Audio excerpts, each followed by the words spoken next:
Shalom, shalom, bien-aimés dans l'Éternel, shalom. Nous sommes très contents de venir à notre rendez-vous. Il y a tango nyonso nzambe apesaka biso opportunité. Chaque fois que le Seigneur nous donne le temps, on vient pour partager la parole de Dieu. Merci beaucoup pour votre présence et si nous sommes là, c'est parce que vous êtes là.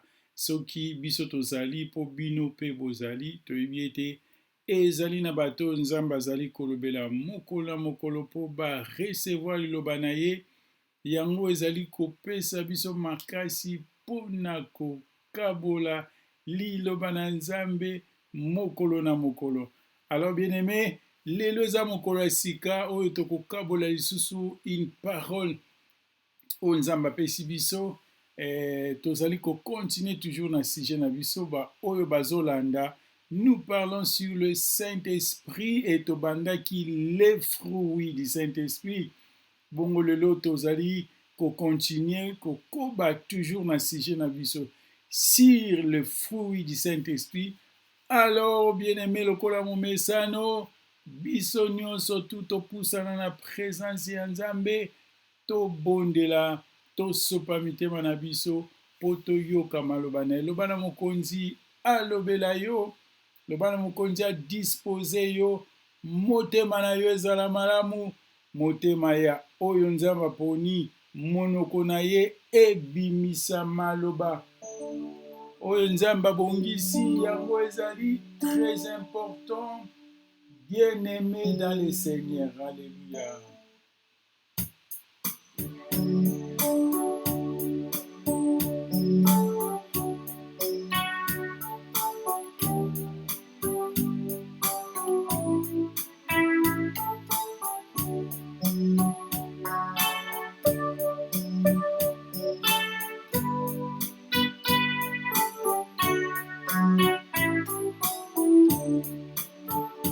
Garde-moi, ô Seigneur, fidèle à toi. Garde-moi, ô Seigneur, fidèle à toi. Je un prix à remporter, de victoires à gagner. Ô Seigneur, garde-moi, fidèle à toi. Garde-moi, ô Seigneur, fidèle à toi. Garde-moi, ô Seigneur, fidèle à toi. Je prie à remporter, de victoires à gagner. Ô Seigneur, garde-moi, fidèle à toi.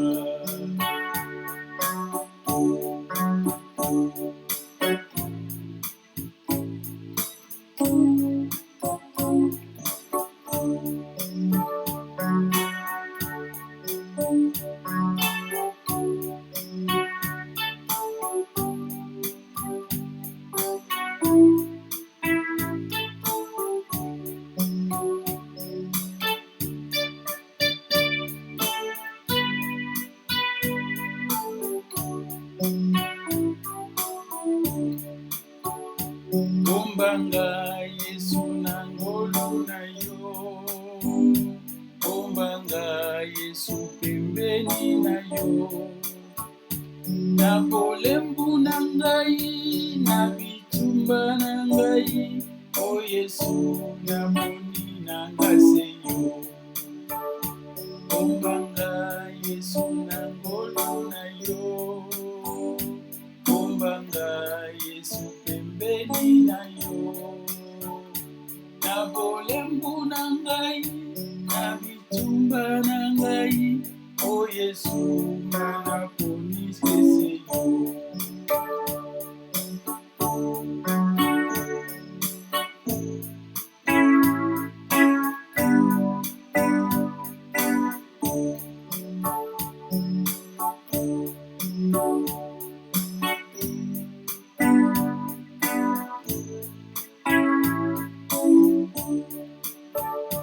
Garde-moi, ô Seigneur, fidèle à toi. Garde-moi, ô Seigneur, fidèle à toi. J'ai pris à remporter, de victoires à gagner. Ô Seigneur, garde-moi, fidèle à toi. Garde-moi,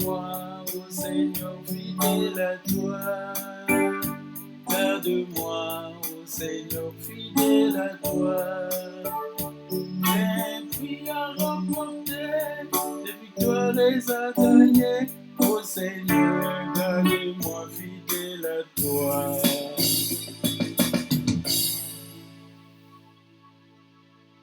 Éternel Dieu de gloire, topusani pembe na yo, pona maloba oyo bongisi na pokwa lelo. Ezwa esika na motema ya moko na moko esunga epesa kimia. Nzambe moumbo oyo poni, tia maloba kati na ye pe maloba oyo esunga. Na kombo na Yesu tobondeli bongo tolobi. Amen. Merci bien-aimés dans le Seigneur. Tozali ko continuer na enseignement na biso. Toloba ki ete tozali koloba sur le Saint-Esprit. Et tobandaki sur le fruit du Saint-Esprit. Ezali moko ya enseignement ezali très important. Tolingi ete to comprendre que Matthieu oyo malamu lokola Ephésiens 4:14 lobi po ete tozala bana oyo tozali kotepa pour que nous ne soyons pas les enfants flottants à tout vent des doctrines et à la tromperie des humains, des hommes. Tozala bana bazali kotepa pe tozala bana oyo bakoki kokosama facilement te. Esengeli tozwa boyebi. Alors tozali kotanga na biso nyonso tu na mokanda na Jean lelo tokolobela sujet mibale to misato, conclusion ya sujet mibale to misato, mais le tolingi to bandana no na mokanda ya Jean chapitre 15 verset 1 à 5. La parole de Jésus, je lis la parole au nom de Jésus. Moi, je suis le vrai sceptre et mon Père est le vigneron. Tout serment qui est en moi et qui ne porte pas de fruits, il le retranche. Et tout serment qui porte de fruits, il immonde, afin qu'il porte encore plus d'avantages. Déjà, vous êtes purs à cause de la parole que je vous ai donnée, annoncée. Demeurez en moi et je demeurerai en vous. Comme le serment ne peut de lui-même porter du fruit si il ne demeure attaché au sceptre. Ainsi vous ne pouvez non plus si vous ne demeurez pas en moi. Je suis le sceptre, vous êtes le serment. Celui qui demeure en moi et en qui je demeure porte beaucoup de fruits, car sans moi, vous ne pouvez rien. Oui, na titre na biso tolobi ete le fruit du Saint-Esprit.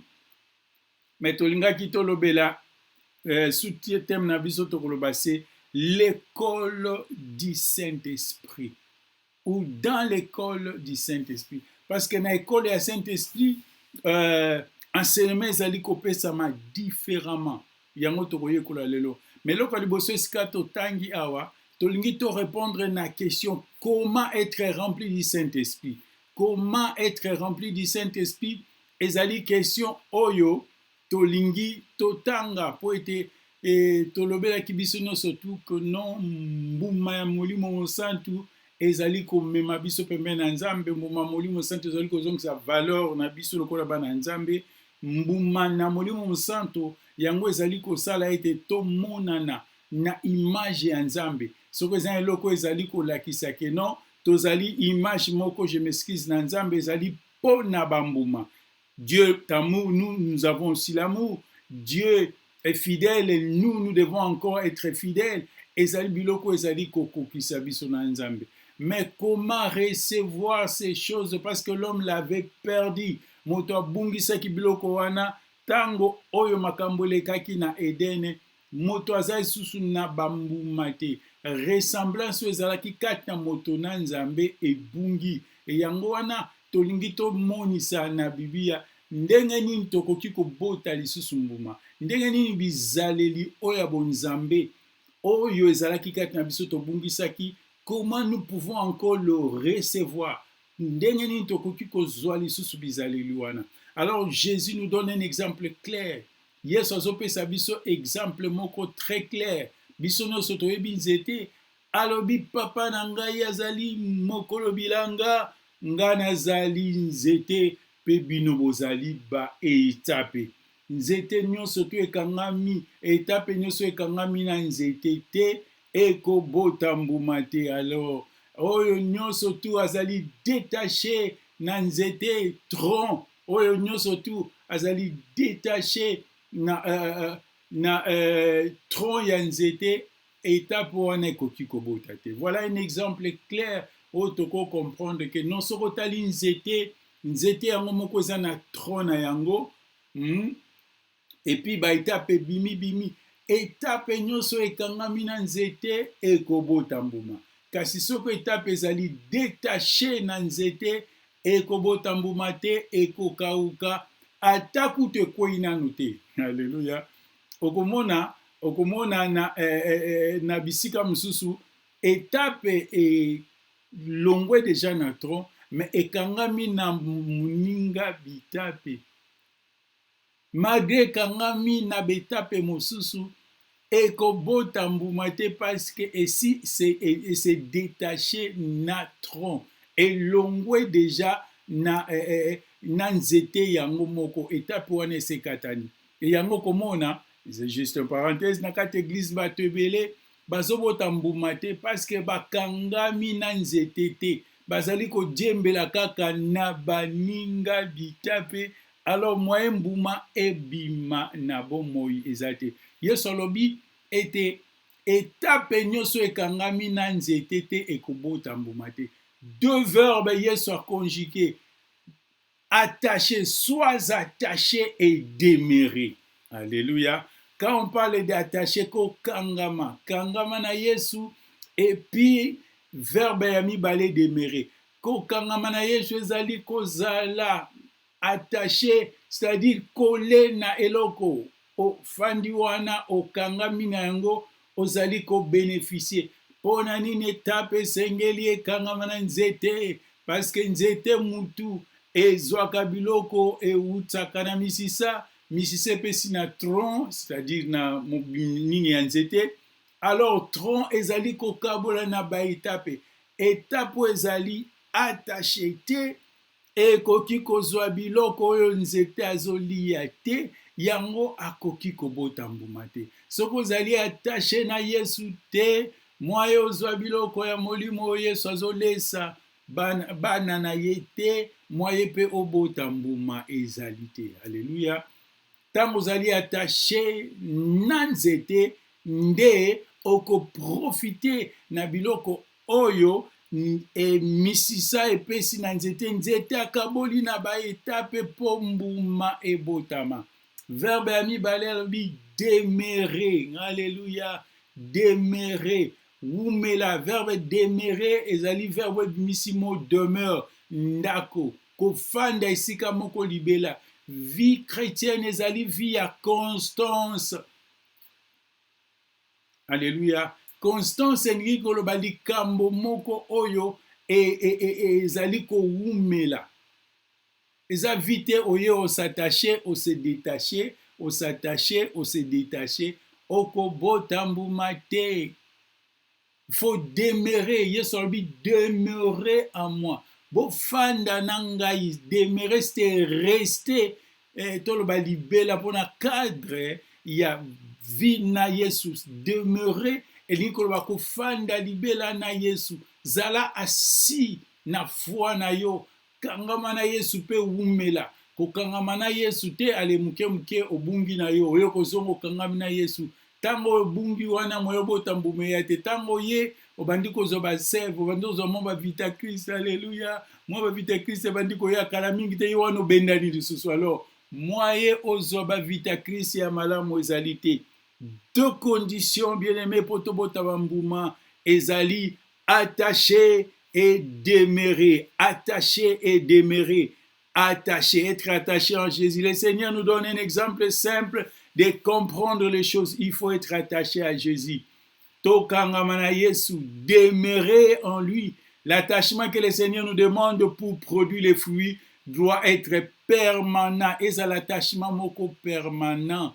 Et ça l'attachement moko yo to umeli. Jésus devient notre demeure et nous demeurons. Voilà les secrets pour avoir dans notre vie les fruits de l'esprit. Demeurer.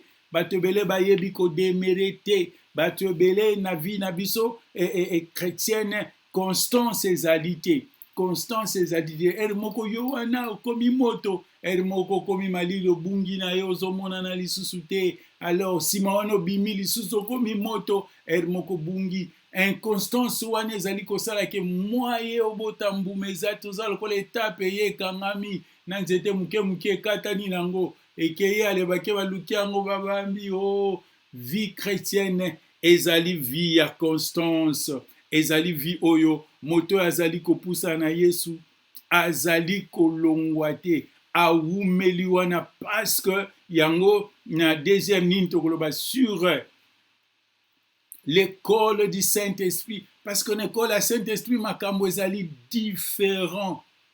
Surtout les choses sont différentes. L'école du Saint-Esprit makambo ezali différent.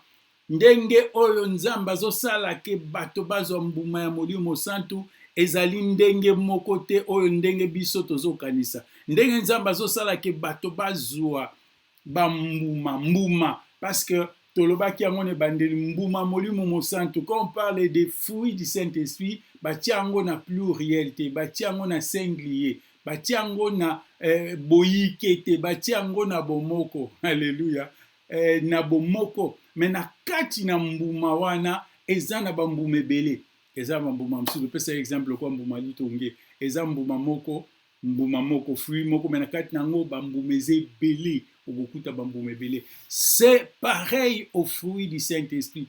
Alors, na école ya Saint-Esprit, bakour ezopesama ndenge mususu. Bato bele baso comprendre te, soko oyebite ndenge cour elekaka na école ya Saint-Esprit, ekozala na yo pasi po o recevoir oyo ozali koluka. Alléluia. Ekozala na yo pasi po zwa oyo nzambe abongisi po na yo. Totanga biso nyonso na mukanda na Romains chapitre 5 verset 3. Romains chapitre 5 verset 3. Biblia lobi kuna nini?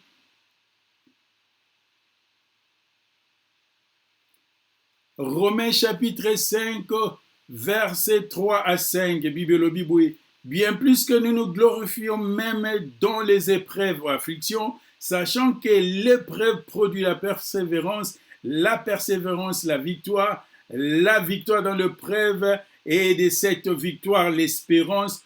Or l'espérance ne trompe point, parce que l'amour de Dieu est répandu dans nos cœurs. Voilà, l'école ya Saint-Esprit ezali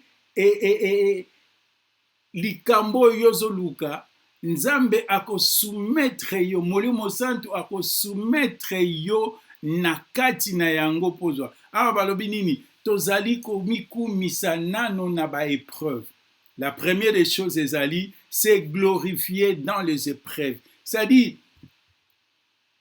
awa exemple, bapesi exemple ya mbuma moko, bapesi exemple ya persévérance, parce que ezali moko ya mbuma ya molimo santu.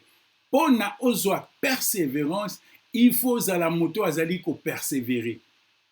Yango le bien, nous nous glorifions même dans les épreuves, sachant que l'épreuve produit la persévérance. Nekola molimo santu eza ndengwana. Mbuma molimo santu eza kadote. Ezate ko banda ko bondela nzambe komisa ngai na koma patient, nzambe komisa ngai na koma persévérant, nzambe komisa ngai na koma fidèle. Oui, eza mabeto kokosa no prière wana. Mais nzambe akosoumettre yo na makambo. Okoki kozwa patience, to okoki kokoma patient, to patiente, kaka soko ndimi ko patienter. Alléluia. Okoki kokoma persévérant, soko ondimi ko persévérer. Alors nekoli ya molimo santu kuru ele 42 minutes. Nzambe azana posa pesa yo patience, likambo moko liboso na yo wana, likambo wana ezosenga yo likampiko zala patient, kino na suka nango tango oko zwa likambo wana otikali na patience. Esui esali yo pasi, metango ekei etikeli yo mbuma na molimo. C'est comme ça dans l'école. Alors soki oyo olingi kozala patiente o soki olingi kopatiente te okokoma jamais patient okozwa mbuma ya patience te bakomonaka patience na bomoi na yo te soki olingi ozala moto azopersevere moto oyo akoma persevera moto oyo ayikaka mpiko il faut likambo moko ezala liboso na yo oyo kosunga yo okanga motema tina suka nango ozwi persévérance soki olingi okoma na bolingo je parle ici nazolobela makambo etali mbuma ya molimo mosala nazolobela bacomportement te eza na bato babotama na patience ndenge nalobaki mais eza mbuma te parce que patience oyo ya mbuma molimo esika bato bakokokanga motema te yo okokanga motema mpo na nini mpo oza na patience wana fidélité oyo eza mbuma molimo esika bato fidélité esuki moto oyo aza na mbuma molimo akokende au-delà na yango esika bato baloba fidélité aboye ngai nakokoka te fidélité aboye ezalaka te yes na bomoto ezalaka te mais epa molimo oyo bakoti na ekole ya molimo baoyo nzambe alekisi bango na kati na baépreuve e batikali fidèle suka nango bakomi na fidélité alléluia bakomi na fidélité alors soki oboyi kozala patient to kopatiente okokomaka patient mokolo moko te nazoloba patient ya kombo te nazoloba okozwa patience ya mbuma ya molimo te soko oboyi kolinga benemi na yo okokoma mpe na bolingo ya solo te oyo mbuma molimo okozwa yango te parce mbuma molimo oyo eza bolingo eza koleka bolingo oyo biso tokoloba tout à l'heure tozoloba nango alors il faut mutu nyonso to acomprendre ntango azali na ekole na molimo mosantu makambo elekaka bongo nzambe akopermettre situation moko eza liboso na yo kino okangi motema na suka nango okomi na patience nzambe akopermettre ete likambo moko eza liboso na yo oyiki osupporte opersévere baépreuve wana osurmonte yango mpe okomi na persévérance otikali na mbuma ya persévérance nzambe akopermettre ete bato mosusu baya wana banyokola yo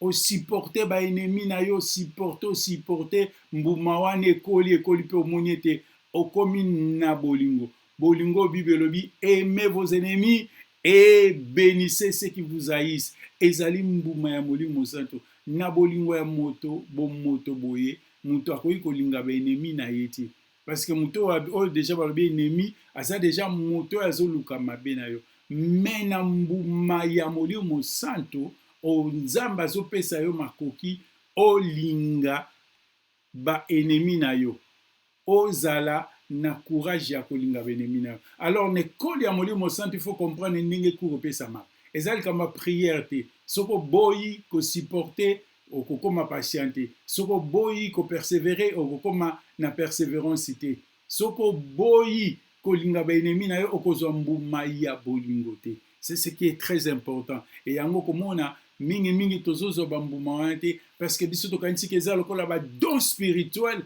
ekoki koya mbala moko na bomoi na biso mbala moko tokomi na badon te ekoya ndenge wana te alléluia soko olingi ozwa témoignage alléluia témoignage nalinga yango na anglais balobi testimony soko olingi otestémoigner soko olingi opesa testimony il faut oleka na test sima wana moni ok toba na français alléluia na français balobi soko olingi otémoigner il faut ozala témoin n'est-ce pas okoki otémoigner te soko oza témoin te alors soko oboyi kozala témoin okozala na témoignage te alléluia que Dieu vous bénisse soko oboyi kozala témoin okozala na témoignage te donc liboso il faut ozala témoin sima ozwi témoignage nde oyo kotémoigner moto nyonso azotémoigner aza témoin ata biki na malade aza témoin mpo amoni loboko na nzambe n'est-ce pas eza ndenge mo mpe moto amonaki accident azotémoigner azalaki témoin wana eza témoin ya libanda mais témoignage ya yo moko donc soki olingi otémoigner il faut être témoin. So boy ko zala témoin, c'est-à-dire so boy likambo na eye la yo na bombo na yo okozala pe na témoignage te. Alléluia. Est-ce que ndeko koloba amen? C'est comme ça les choses se passent dans l'école du Saint-Esprit. Si tu n'es pas un témoin, tu n'auras pas les témoignages. Alors, tolingi to sukisa na koloba sur mbuma ya liboso o ezali mbuma ya monene. On parle de l'amour. Amour. 1 Corinthiens chapitre 13, c'est là où on parle de l'amour.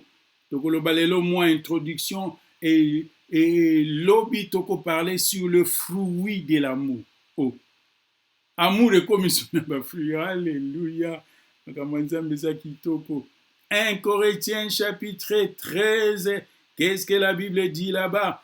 Écoute, quand je parlerai des langues des hommes et des anges, et si je parle d'amour, la charité, je suis un irin qui résonne ou une cymbale qui retentit. Et quand j'aurai les dons de prophétie et des sciences et de tout le mystère et toute la connaissance, quand j'aurai même toute la foi jusqu'à transporter les montagnes, si je n'ai pas l'amour, c'est-à-dire la charité, je suis rien. Et quand je distribuerai tous mes biens pour la nourriture de pauvres, quand je livrerai moi-même mon corps pour être brûlé, si je n'ai pas l'amour, je ne suis rien. Premier fruit, on parle de l'amour. L'amour. Vous savez, le monde de la science et tout ça, basali ko définit amour lokola un sentiment vif. Un sentiment, oui, pour Sakamoto, à Salabolamu et pas à Moto Mosusu. Un sentiment. Mais la Bible, ezali ko mon sabiso amour lokola un sentiment. La Bible, selon la Bible, soko tangi ko mon ate amour ezali lokola ezali ko mon sabiso. Bible zo mon sabiso amour lokola un être vivant qui a la vie. L'amour dort et se réveille. Et peut s'affaiblir. Bolingo la ke la mukaka. Donc bolingo za na vie na kati. Et tango Bible zo la biso bolingo na ndenge ya nzambe ezali sentimate. Bolingo za nguya o ekoki ko transformer. Bolingo za nguya o ezopesa mutu makoki ya kosala makambo mosusu oyo moto akoki kosala te. Alors amour oyo tozolobe a fruit de l'esprit ezali différent na amour oyo tozolobela na sens normal parce que amour oyo ezali vertu. Quand on parle de vertu ezali comportement moko oyo ezali na qualité ya likolo oyo eza valeureux eza ba valeur moko yango nalobaki ete ezali ba attribut ya Nzambe. Dieu est amour. Dieu est amour. Et yango bisope esengeli tokoma na amour. Ezali puissance oyo molimo santo azali kopesa bato po balinga Nzambe na ndenge esengeli. Nzambe alingaka biso po azali bolingo. Alors biso po tolinga Nzambe ndenge o Nzambe alingi, il faut molimo santo ate ya biso tozala na mbuma ya molimo mosanto. Alors eloko mosusu ningo yeba ete amour ezali kosunga biso na relation na biso na Nzambe. Ezopesa makasi ya kolinga Nzambe na motema na yo mobimba, na mayele na yo pe na makasi na yo mobimba. Lokola Bible elobi. Alors, bolingo wana ezali ko pousser yo même force ya ko aimer même ba oyo balingi yo te, ba oyo bazali ko s'opposer kati na yo, ba oyo bazali ko telemela yo. Ça c'est l'amour. Amour tozoloba awa eza fruit. Eza te amour lobi ke non alingaka fi moko to na te. Oyo ezali fruit oyo eko produire kaka kolinga te. Eko produire makambo ebele. Yango na lobi ke toko yekola poto yeba le fruit parce que amour oyo ezali mbuma ya molimo santo. Yango moko so eza mbuma na kati nango eza suna ba mbuma ebele. Alléluia. Eza na ba mbuma ebele. Parce que bolingo ezali ko produire makambo ebele kati na bomo ya moto. Amen. bolingo ezali koproduire makambo ebele kati na bomoi ya mutu. Tokoyekola bakarakteristike ya amour. Okomona ete amour oyo ezali kati na mutu ezali koproduire pe Biblia ezali kotinda biso na Matthieu 5:44. Aimez vos ennemis et priez pour ceux qui vous haïssent, ou bénissez ceux qui vous haïssent. Moto na ndenge normal. Soko ozali na mbuma ya molimo bolingo te, okoka kosala yango te. Alors voilà, bien aimé, na ekole ya molimo mosantu esengeli oyeba ete makabo eza te. Na cadre ya fruit makabo eza te. Nzete oyo elonami esengeli elonama malamu ekota na mabele ekola. Nalobaki na bino ete mbuma ezali signe ya maturité. So omoni nzete boti mbuma, c'est-à-dire nzete wana ekoli, ekomi mukolo ebimisi mbuma. Nzete ya muke ekoki kobimisa mbuma te parce que akomi nano capable ya komema bambuma te. Zo exemple ya nzete ya manga. So nzete ya manga eboti mangolo, elingi koloba ete misisa nango epikani malamu. Parce que nzete moko ya manga ekoki kobota 500, 700 mangolo. Alors so lingalo moko zo pese combien?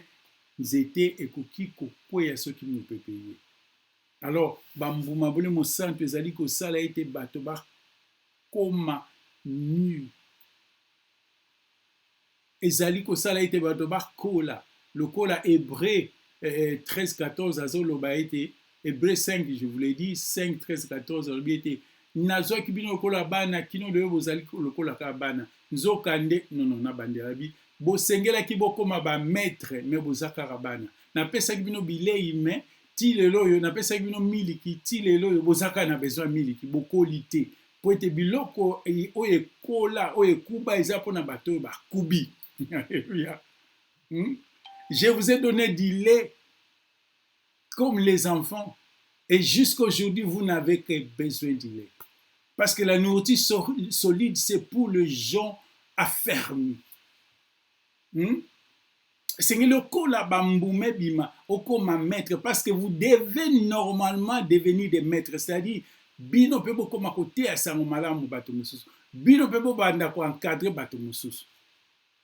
Mais nous sommes toujours des bébés parce que tozali ko produire ba fruité, tozali stable te, tozali ya ko kangama na Yesu te, toza ko demeurer te, tozolu ka bisika ba pamboli ezali yo wana OK kuna na église wana fana muke yo wana longa OK na église wana fana muke yo wana longa. Alors moyen ozwa mbuma ya molimo ezali te parce que stabilité ezate na kati na vie chrétienne. Demeurer dans la parole. Demeurer dans la parole, c'est bien. Aux autres, demeurer, non, on a ça quand on a la parole, mais oui, c'est bien. Toute personne a une adresse. Si le point spirituel aux en adresse, est-ce qu'on a confié aux responsabilités dans une église, on a payé donc par rapport à besoin de l'église. Demeurer. Vous me la katnangai, boko botambuma, nzete nyoso to ekolongwa. Étape nyonso ekozala détaché ekobota mbuma te. Alléluia.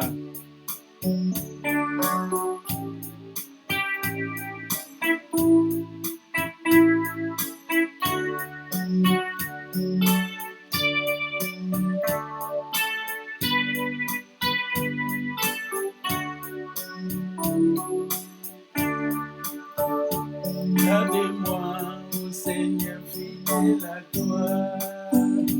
Gardez-moi, ô Seigneur, fidèle à toi.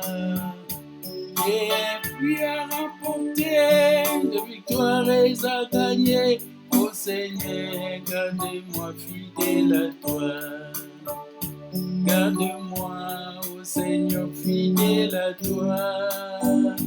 Garde-moi, ô Seigneur, fidèle à toi. Je prie à remporter, de victoires à gagner. Ô Seigneur, garde-moi fidèle à toi. Éternel, merci pour cette parole qui vient de sortir. Merci mon Dieu, mon roi, bénis cette parole, Seigneur, bénis tout et chacun de nous. Mokona moko ya koyoka liloba oyo epesa ye makasi, epesa ye nguya mokonzi na bomoi. Toyeba ete na ekolo ya Molimo Santo, makabo ezali kelasi, esengeli tonika mpiko.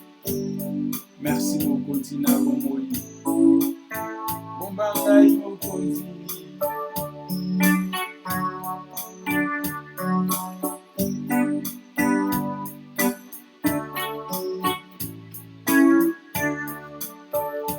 Bombanga Yesu na ngolu na yo.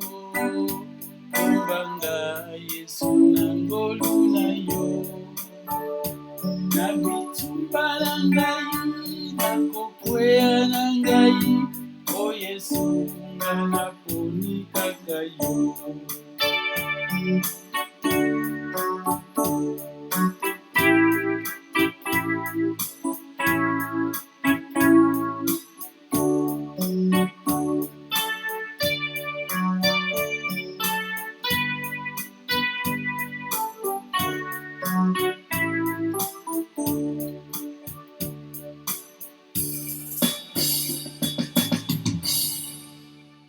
Amen. Merci Molimo Ami Nzambe apambola yo mpona liloba outi koyoka. Principe na biso eza moko, kabola liloba. Pesa na baninga mosusu liloba, soutenir chaîne na bino ndenge bokoki kosoutenir yango. Numéro eza na se ezodefile, olingi kobenga. Oza na prière, sujet de prière pour basunga yo, benga biso. Oza na makanisi mpo mosala ekende liboso, benga. Toza na posa na makanisi na bino, posa na mabondeli na bino, pe posa ya basoutien na bino mpo tosala mosala oyo ndenge Nzambe apesi biso. Ezalaki bongo sentinelle na ndako na tata wa bino Pasteur Roger Mwamba, Nzambe apambola. Kabola mateya pe pambola moumbu na Nzambe, na ba commentaire na yo ezali ba témoignage. Amen.